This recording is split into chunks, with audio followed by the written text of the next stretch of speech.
podcast is brought to you by Conquer Cancer, the ASCO Foundation. Our mission is to accelerate breakthroughs in life-saving research and empower people everywhere to conquer cancer. Welcome to Your Stories, a podcast where we hear candid stories from people conquering cancer. I'm your host, Dr. Mark Lewis. I'm excited to be joined again by Kristin Flanary, a writer, keynote speaker, and patient advocate known globally by her social media persona, Lady Glaucomflecken. Kristin joined us for a very popular episode 2 years ago, along with her husband, Dr. Will Flanary, more popularly known as Dr. Glaucomflecken, an ophthalmologist by day, internet comedian by night, and one might say all the time, and two-time testicular cancer survivor. By the time the Flanarys were 35, Will had survived cancer twice, along with a sudden cardiac arrest. Throughout these traumatic experiences, Kristin took on the role of caregiver, and in at least one memorable case, she was also his lifeline. Between her experience marrying into medicine, caring for a partner with a life-altering diagnosis, and her background in social psychology and cognitive neuroscience, Kristin brings a unique array of perspectives and insight to the cancer advocacy table. Today, we are delighted to welcome her back to share more about being a caregiver, the challenges of navigating American healthcare, and why cancer advocacy is so vital. Welcome back to Your Stories, Kristin. Well, thank you. Thanks for having me. It's good to be back. Always good to talk to you. Likewise. I was going to ask, just to start off and sort of ground us geographically, one of the things I love about you and Will, and I've loved to watch, is you often will travel for speaking engagements. I think you actually have some comedy clubs coming up, which is wonderful and very fitting for your brand of humor. But where in the world is Kristin Flanary right now? Today, I'm actually at home, Portland, Oregon. I know it doesn't get to happen that often in the fall. I had the delightful experience of meeting you and your family in Portland earlier this year. Truly one of the highlights of my year. And it's wonderful to see you again, even if virtually. Now, although I presume that the vast majority of our audience will know you and will know of Will and will know your story, just for those who haven't, and I hope this isn't too traumatic to revisit, could you perhaps recap for us your experience on the night in May of 2020 when Will went into cardiac arrest, the chain of events that ensued? I mean, it's going to sound like maybe even a silly question, but like, what was going through your mind at the time? And then how does that change the trajectory of your life, including your life with Will? Yeah. So May of 2020, right at the beginning of the COVID pandemic lockdowns. So it was a scary time already to begin with. He, by that time, was already a two-time testicular cancer survivor.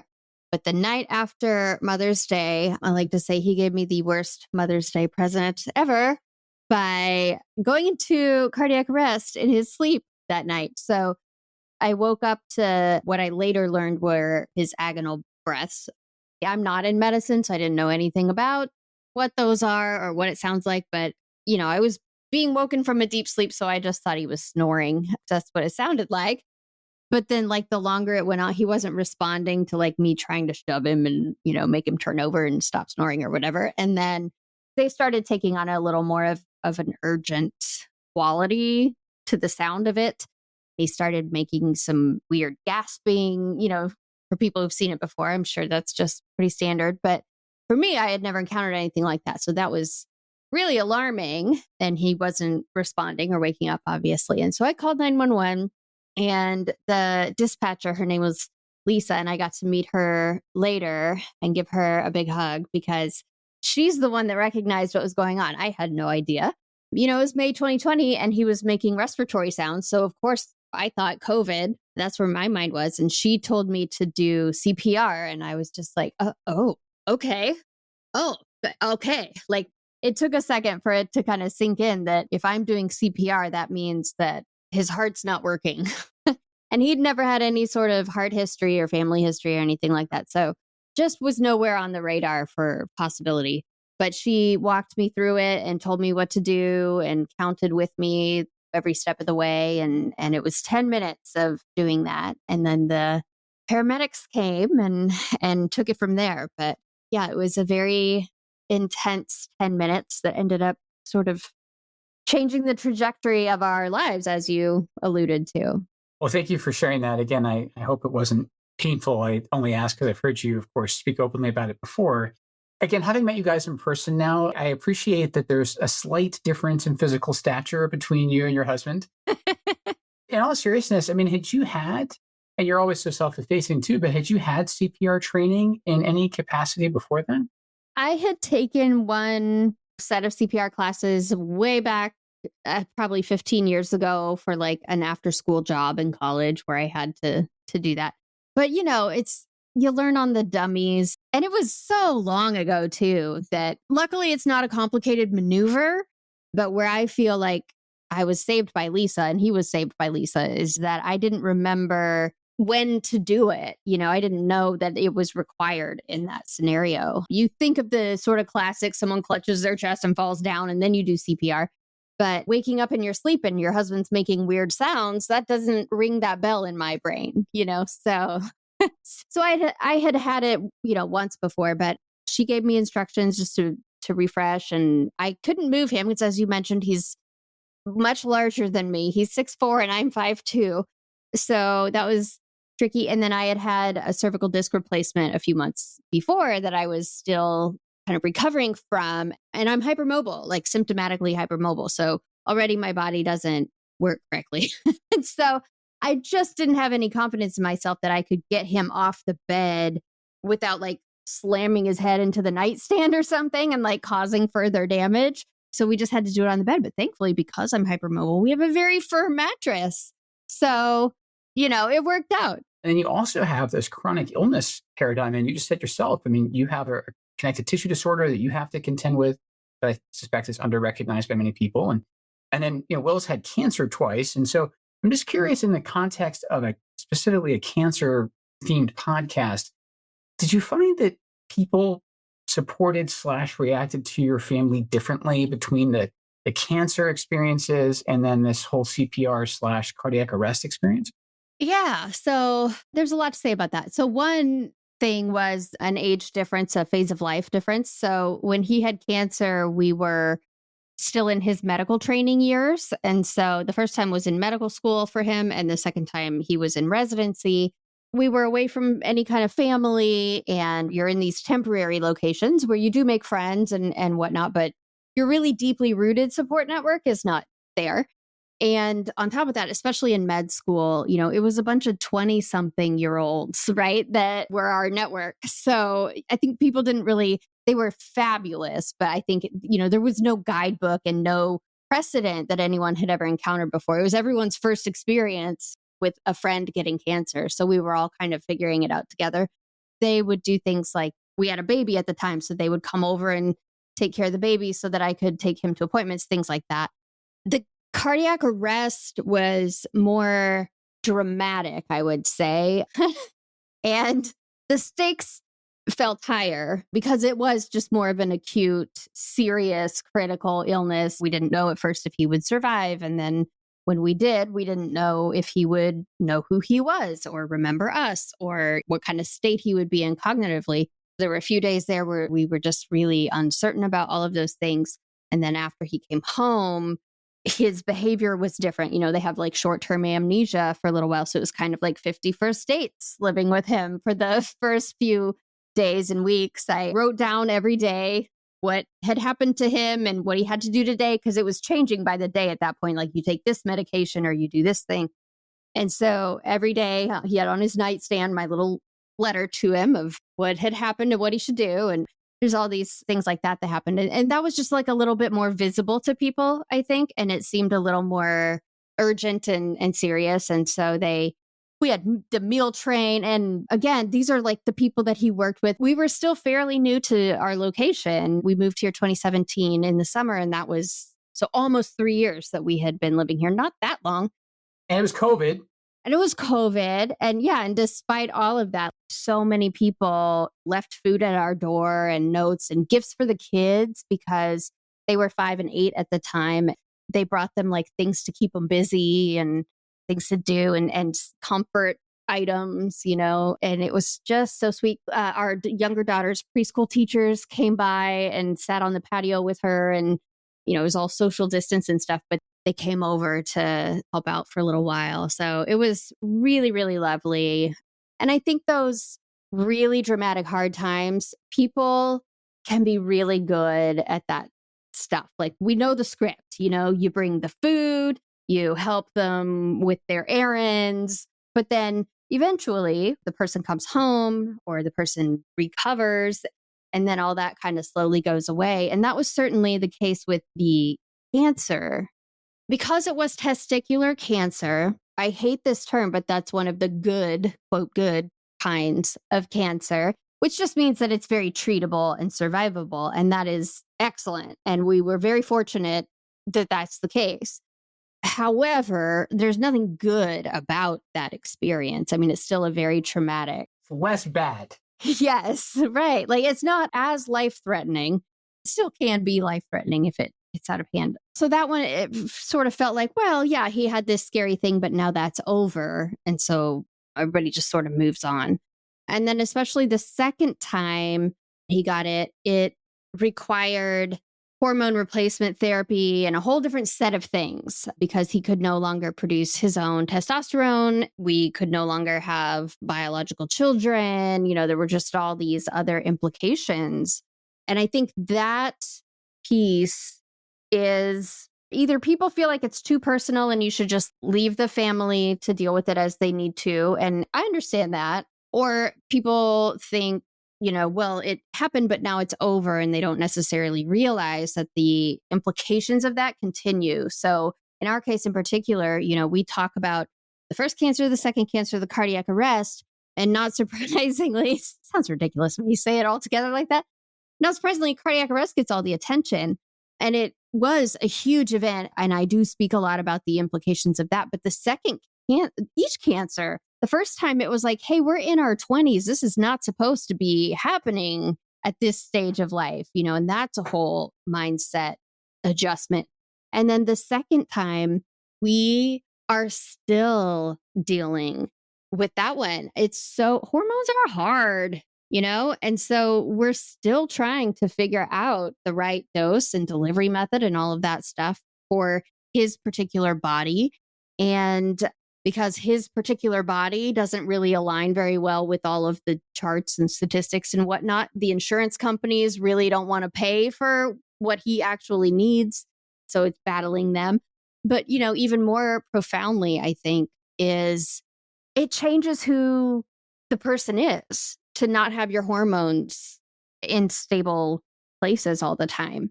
And so there is this, emotional and family dynamic that's affected and has continued to be affected 7 years later. Here we still are. So I think those are the pieces that are not as widely discussed or spotlighted. Well, there's so much I could say in response. I think one thing I'll say to you and Will as a couple is one of the reasons I think I feel such a kinship to you both is when my wife and I took our wedding vows, as I suspect you did, we promised to love each other in sickness and in health. And we were in our 20s and we didn't really know what that meant. And then here we are being forced to confront serious illness seemingly ahead of schedule. So that's one part of it. And yes, young people can get very, very sick. And I think that in some ways almost offends our sense of the natural order of things. The other thing I wanted to comment on was the different experiences you had with the acuity and the visibility of the cardiac arrest versus the cancer experience. And here I'm going to go even farther back in my own family. As you know, the reason I went into oncology is I lost my father when I was 14, he was 49. And it was fascinating to me to watch how people reacted to my dad. On the one hand, it was actually weirdly a good thing that he lost his hair with chemotherapy because he was so self-effacing and so private that was really the only way a lot of people knew that he was sick. And that was kind of a natural trigger to get some support. On the other hand, I had the experience of him almost coming across as contagious to others in the sense that people kept their distance, stayed away. I like to think that was out of respect. Oh, they need more time and rest and such. But it was profoundly isolating.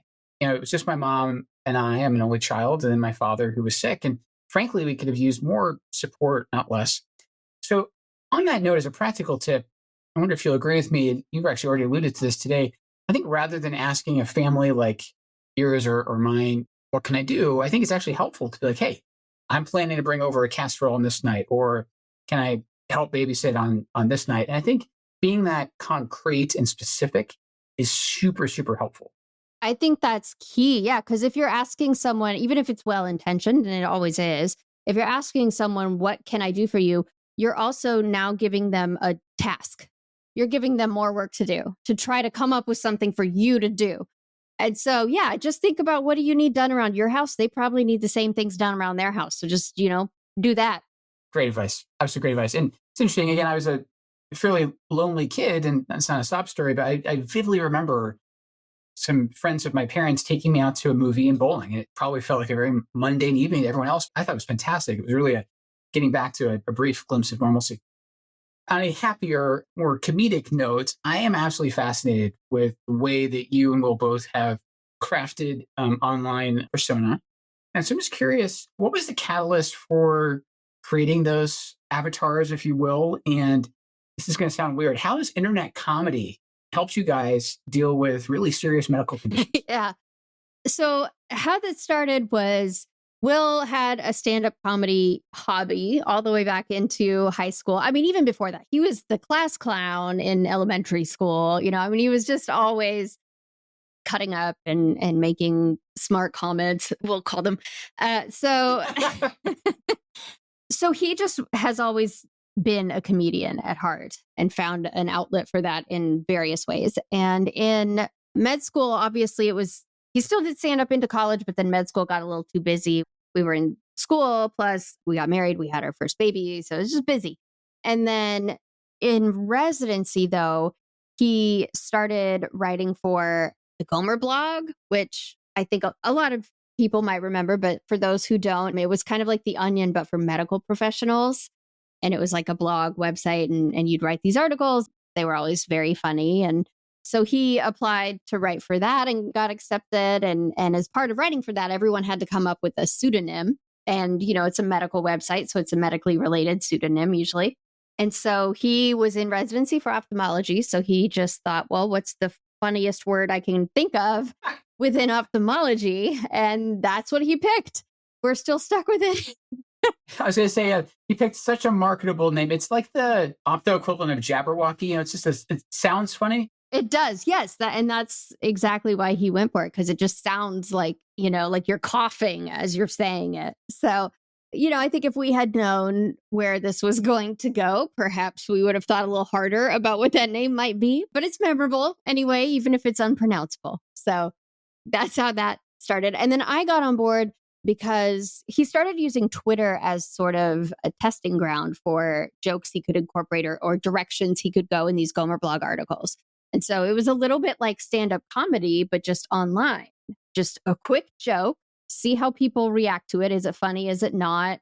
What comes up, in their responses, and where can you take those things and kind of use that to improve his articles. But then Twitter started becoming even bigger for him than the articles did. And so eventually he just kind of transitioned over there, and he would just be sitting in corner of the house or whatever on his phone and just like giggling at his phone all the time.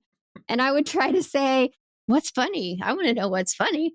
And he would tell me, but of course I don't understand most of the medical jargon, and I didn't know the cast of characters that he was interacting with all the time, because you did back then, med Twitter in particular, you really got to know the other people, even if you didn't know their real names or what their faces look like. It's the same people kind of coming back day after day, and you get to know everybody's personalities and things. And so I thought, well, if he's really having a good time over there, we're still busy. We're raising kids. He's working. I'm working, doing all the things. So if I'm going to spend any time with him, I think I have to get on Twitter. And so I did. And so when coming up with what my handle was going to be, he was Dr. Glaucomflecken. So I went with Lady Glaucomflecken. And it was mostly just to see what he was laughing about all the time, but also some light roasting when appropriate. I thought, take him down a couple pegs so his head didn't get too big. And that was really fun. Our marriages are more alike than you know, Kristin. Yes, this is all very resonant to me. I love it. That's how that started. And then when the cardiac arrest happened in particular, then we kind of added advocacy into it as well as the comedy. So that's kind of been the evolution. You guys have done a great job, I think, I've often said you guys use comedy as a Trojan horse. You tend to sneak in very serious messaging in things that are actually legitimately funny. I think that's very, very hard to do. I think it's an art, and I think you both do it very, very well. Oh, thank you. Yeah, it's the sugar in the medicine, right? Like if you can get people to see it through a humorous lens, they are much more receptive to the message you're trying to get across, but also to thinking about how they feel about it themselves and really internalizing it themselves. So it's actually a very powerful educational tool, a very powerful advocacy tool. Yeah, it gets people's guards down, gets them in a good mood. You're on the same team, you're laughing together, and then boom, you hit them with, whatever the punchline is, which is your takeaway. So it's been really powerful. And I think people see laughter as not as multidimensional as it is, right? I think that, yes, it sometimes can mean flippancy and silliness, and it shows that you're not taking something very seriously. That is one aspect of it, but there are other ways to use humor, and there are other things that laughter expresses. And one of those is release of tension. And my God, where else is there more tension than in something like cancer? Like you need those moments of release. And laughter is a really, I think, socially powerful and just evolutionarily powerful mechanism that we have it's our little release valve. Yeah, it's cathartic, it's unifying, it's a great vehicle.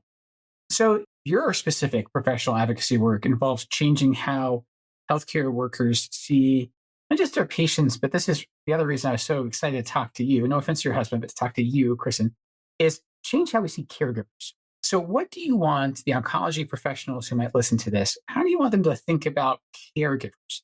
I think that, first of all, caveat, of course, every patient and their family are unique and they have their own dynamic. And so use your judgment when you see that this dynamic may not apply. Okay. But in general, I think that if someone is someone's caregiver, that means those two people are very intimately attached in some way. Maybe it's a parent-child, maybe it's spouses, maybe it's siblings, maybe it's just friends who care for each other very deeply. But that means that their two lives are very intertwined. And whatever happens in the life of one of them really deeply affects the life of the other one. And in the case of someone who is a spouse or a parent, someone who's in the same family as this person, that's on a logistical level, on a practical level. And it's also on an emotional level and psychological level. I mean, it's multifaceted, but everything that happens to that patient is also happening to that person's person, whoever it is. Some things are happening more to the patient than to the caregiver, but other things are happening more to the caregiver than to the patient. And I'll use the cardiac arrest as an example because it's an extreme example, but it illustrates the point that he will never remember having that cardiac arrest. And he will never remember the 2 or 3 days after that before he was fully conscious again. And I will never forget. So it's a family, it's a dynamic, it's a unit. It's not just one person. You're just treating one branch of that unit. And I think often caregivers are at worst just left out of the equation altogether, just sort of overlooked, and not out of any malice or anything, but just, there's nothing in the system where we slot in and fit for support. But, even at best, we might be seen as a part of the care team. And that is an improvement over being overlooked. And it is certainly true that we are part of the care team, and they should definitely see us that way, because who's taking care of that person when they're not in your office? It's the caregiver. So you need to make sure you're treating them as a part of that care team, but also then they are on top of that. There's this whole other aspect that's really the most meaningful for them, which is that this is happening in their life too. And it's happening to them too. And their world is being upended just like the patient's. In terms of being solution oriented, I'll just say from my standpoint as a provider, as an oncologist, there's a couple of things I've tried to do to be better about being inclusive to caregivers. One is I try never to assume now who is who. And what I mean by that is if I walk in a room, I try to get the patient themselves. I think this is important to introduce who they have with them. So then I learn, okay, so this is my wife, Kristin. But I also get some sense into the dynamics. I get a sense into who I should be talking to, say if the patient, heaven forbid, can't represent themselves. So that's very powerful. The other thing I've started doing, which I hope is useful, is kind of giving people free reign, again, with the patient's permission to record the appointments. I think there's actually some power in that. I hope there is, because I think that time with your doctor or your oncologist is quite precious. It allows people to then listen back, hopefully not as some sort of tedious homework assignment, but in a way that they can think of more questions. And then the final thing, we already invoked the electronic medical record. I think there's actually a sliver of hope in using the EMR to advantage. And I don't know if you've ever done this in Will's case, but we basically have now the secure equivalent of asynchronous email within the EMR. And what I find fascinating, you'll probably agree with this or recognize this, is that oftentimes it's actually a patient's spouse will use that to ask me a question that they didn't get to ask during the appointment. And the timing is fascinating, Kristin. I get these messages, I kid you not, like they often will come through like 2 a.m. This is clearly someone having a dark night of the soul, wrestling with the often mortality that their loved one's facing, and they want to send me a question. I find that really interesting and actually quite engaging to use that as a form of dialogue. Yes, it's funny you bring that up because I, one time, very recently, as I mentioned before, we're still working on getting his hormones figured out. And long story short, I ended up writing a message through what you're talking about to his healthcare provider that's overseeing all of this with us, just saying, we've never met, but in, I don't even know how many years, almost 20 years, and 2 bouts of cancer and cardiac arrest later, have not once ever sent a message to my husband's physician. So that should tell you now where we're starting from here. So, and of course, I have to get it all set up. He has to give permissions and whatnot so that it's still confidential and all of that. But once that is set up, that can be a really, really powerful tool for the family member because, I can't go to every appointment with him. He probably wouldn't want me to either, especially in the case of like testicular cancer and he gets shots in his butt all the time. Like he can do that on his own. That's fine. We can leave him some dignity, but it does give me an avenue to be able to, like you said, have my questions answered or to be able to say, as you know, my husband's a doctor and doctors are the worst patients. And so when it is necessary for me to step in and say, he would never say this himself, he would never bring this to anybody's attention. But let me tell you what I'm seeing. It's not the person I know. So what can we do about it? I think my wife's a physician and she does exactly the same thing with me. She's like, Mark, you're not vocalizing this properly to your doctors. And so I'm going to. And I actually think there's something really interesting about that. And again, rather than just bemoaning these tools we've been given technologically, trying to find a way that we can use them to our advantage. Advocate for yourself, advocate for your loved one, and of course, your family. And there's so much power in having the written or the recorded document or file to reference later, because even if you are just fully engaged and present in the moment when you're in the appointment with your doctor, you're not going to be able to retain it all. For one thing, it's a lot of information. It's often information that is outside of your area of knowledge, and it is an emotional situation, and emotion can interfere with memory. And so having something to refer to later is step number 1, I would say. If there's just one thing you're going to do for patients and families, put all the information somewhere they can refer to it whenever they need it. And when they can share it with the other people in the family, the other, extended members of the family, because the caregiver also becomes the message person, right? The messenger. To the rest of the family, right? And the extended community. Yes, absolutely. Yes, exactly. And friends. And yeah. And so to have to think again, it's just like, think about what can you do to lighten that person's load because they're already having to take so many things. So if you have something that's a document that you can just share with people who it's appropriate to share with, that makes their life that much easier. And then everyone's going to have the same accurate information. You're not going to play the game of telephone, where grandma at the end of the conversation hears a completely different thing than how it started. It's thyroid cancer. Yeah. No, I hear you on that. I actually get to observe this, I guess, from both sides of the table. But as an oncologist who's frequently seeing people, that first consultation, I may have used this phrase to you before, but I think what happens is what I call the tinnitus of terror. You come in, it's already absolutely, petrifying to meet a cancer specialist. And I think from the moment sometimes I actually confirm the cancer diagnosis, you can almost see it. They cannot retain the information. This goes back to the recording. They're not hearing anything you say after that word. I mean, again, you're an expert in neuroscience, but I think what happens there is the amygdala kicks in, it's flight or fight, and all of our kind of higher cognitive processing, you just can't access it. And so it's really, of course, then near impossible to retain and repeat it later. Yeah. And specifically with language, one of the things that has really interested me since my experience with the cardiac arrest, I never studied the neuroscience of trauma. So, this is not my particular area. And you're very kind to call me an expert. I wouldn't go so far as to say expert. I studied it some. But I was very interested in what I call the quiet place. And I think we talked about this last time, and I've written about it, that's that moment that you're talking about of, you hear that word or you see the thing or whatever it is. And in the moment, you do whatever you have to do to survive, right? So I did the CPR and I was on it. I was just very effective at all that stuff. But then as soon as crisis mode was over, that's when it hit me. And when I could finally relax a little bit, then I just lost my language processing. I couldn't really focus on anything anyone was saying. I mean, I could talk about the logistics of the day, but I couldn't put together thoughts or very complex sentences or anything. And I couldn't hold a conversation. I couldn't listen to a conversation. I couldn't respond to what people were telling me in one. And I just had this look, my friends said I looked like a ghost. Yes, wide-eyed. Yeah. And I have pictures because that's how I deal with things. Will has comedy. I document. And so I have pictures of myself when they were saying that. I was like, I need to record what this is.